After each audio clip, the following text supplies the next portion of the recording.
We're talking with Harry Grunsky, and he's going to tell us a little bit about where he came from and how he got to be where he is now. Hi, Harry. Well, my name's Harry Grunsky. I was born in 1953 in a place called Humboldt, Saskatchewan. It's about 100 kilometers east of Saskatoon.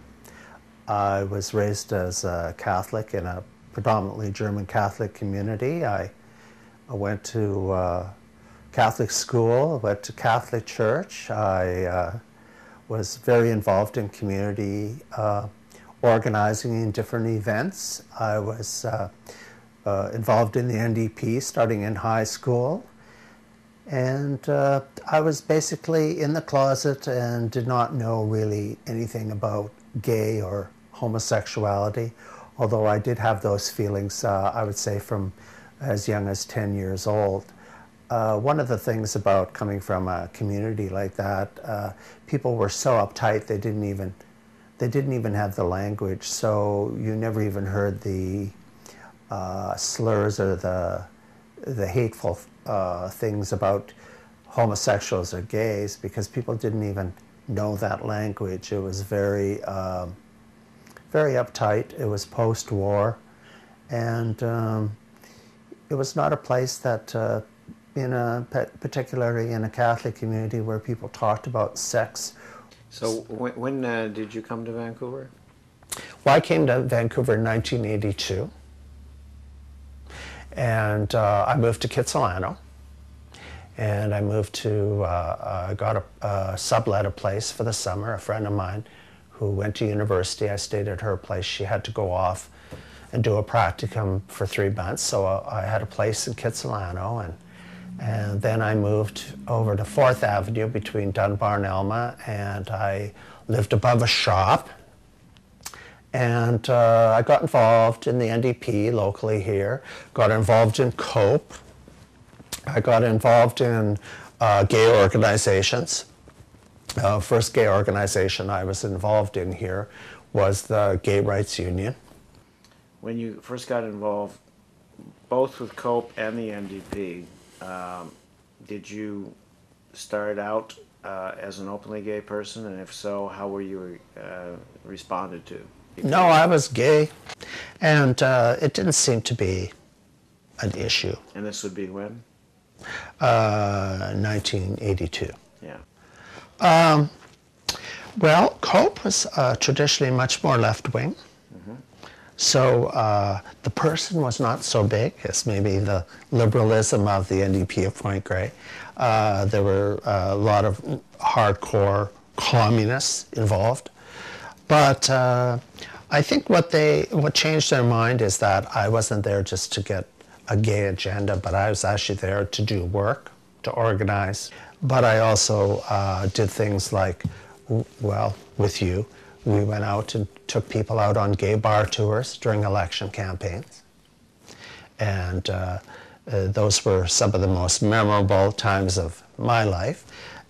We got first openly lesbian person elected to public office in Canada was Sue Harris, was in 1984. Sue Harris was not the pick of the party to be run for Parks Board, but Jim Green and myself actually was at the basement of Bruce York's house, and we were in between the laundry, drying in his basement, and we hatched a plan where I would bring her name forward and he would second it. And it was some bizarre venues, and there we were in between the sheets, and we'd say, okay, I'll do it, then you'd. And I just said, well, she's very good, she's well known, she belongs to all these organizations. And then he chimed in because she had worked with Jim at DERA at that time. And she got the nomination, and actually she got elected. So it was very interesting. It was the first lesbian in Canada, open lesbian Canada, to get elected to public office, and she ran openly as a lesbian. But I heard that Harry Rankin was not very supportive, and that he made some rather miserable comments about her in public. Were you aware of that? Mm-hmm. I was in a meeting. I don't know how graphic I'm allowed to be. You can be as graphic as you want. I was at a meeting of a COPE executive, and the COPE executives were quite large because we had different groups would send representatives to that, and all the elected people were there. And I remember at one particular meeting, Harry Rankin called her a cunt-licker in front of all of us. And at that time, Harry Rankin had been put up on this perch as this courageous, sometimes the only left-wing guy on city council, the guy that, the king of the downtrodden. And he had been built up on such a pedestal that... that was true in the 70s. Yeah, when I got here. Yeah, but this happened in the 80s. Yes. But in this executive, he called it that. And it just kind of took the oxygen out of the room, because here it was, someone that so many people had believed in. And he had said this to her, that it was almost like we became speechless. He said it to her? In front of her. Oh, yeah, in front of her, in front of the room. And it was like you could tell people wanted to say something, but there was just almost like there was no oxygen left in the room. And then what happened is the chair kind of moved on, and you could tell it was still a burning issue. But I want to tell you, Libby Davis and Pat Wilson and what was the other? Jean Swanson took him off to the side. And I've never seen, like, badgers went after Harry Rankin and went up and down and up and down and up and down, cussing and swearing at him. They were so furious that he had said this, right? And of course, a lot of us was going to talk to Sue and putting our arm around her and showing support and stuff. But it was in times like that, it was like in politics where you thought you were, the big message was so great that how you got there wasn't important. But in fact, in politics, how you got there quite often was equally or more important. And those were times when you thought that people that you had great respect for were shocking. I know Harry Rankin had blown up at City Council about the question about lifeguards had come to the Parks Board or City Council complaining about men having gay sex in the public washrooms down at Denman and Davian and English Bay washrooms, and they were going to close them, and and there were all this stuff, and we heard how homophobic lifeguards were about gay men on beaches and stuff. That was very shocking.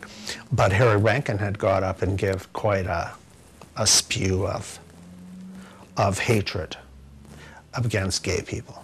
How did Harry respond to being chewed out by these three at the meeting? Did he back down a bit, or was he arguing? Well, Harry Rankin didn't come back to the room and apologize, but I'll tell you, Harry Rankin never got a syllable in.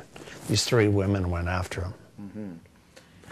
And I saw some other ugly episodes of Harry Rankin, and in the end, I worked very hard on his campaign to be mayor, but in the end, Gordon Campbell, fresh, young, and positive, got elected, and that started his campaign. Mm-hmm. So it was a very difficult campaign because you were supporting a person that, as the campaign went along, the questions of who the hell is this guy, or do we really want him?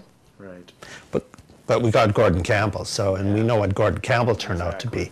I guess maybe men with power, they all turn out sometimes to be bad. Yeah.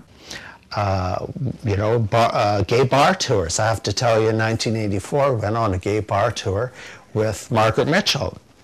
Margaret Mitchell was kind of a very pleasant person, hardworking. She wasn't a pushover, but she disarmed people by being nice. And at that time, John Barley's, which was in Blood Alley, I don't know what the name of the club is now, downstairs, when the night we went, upstairs was the regular gay bar, but downstairs was leather night. And they always used to have like a big place in the basement that was like the leather bar. So there we were going around with Sven Robinson and different people. I'm sure you were with us that night.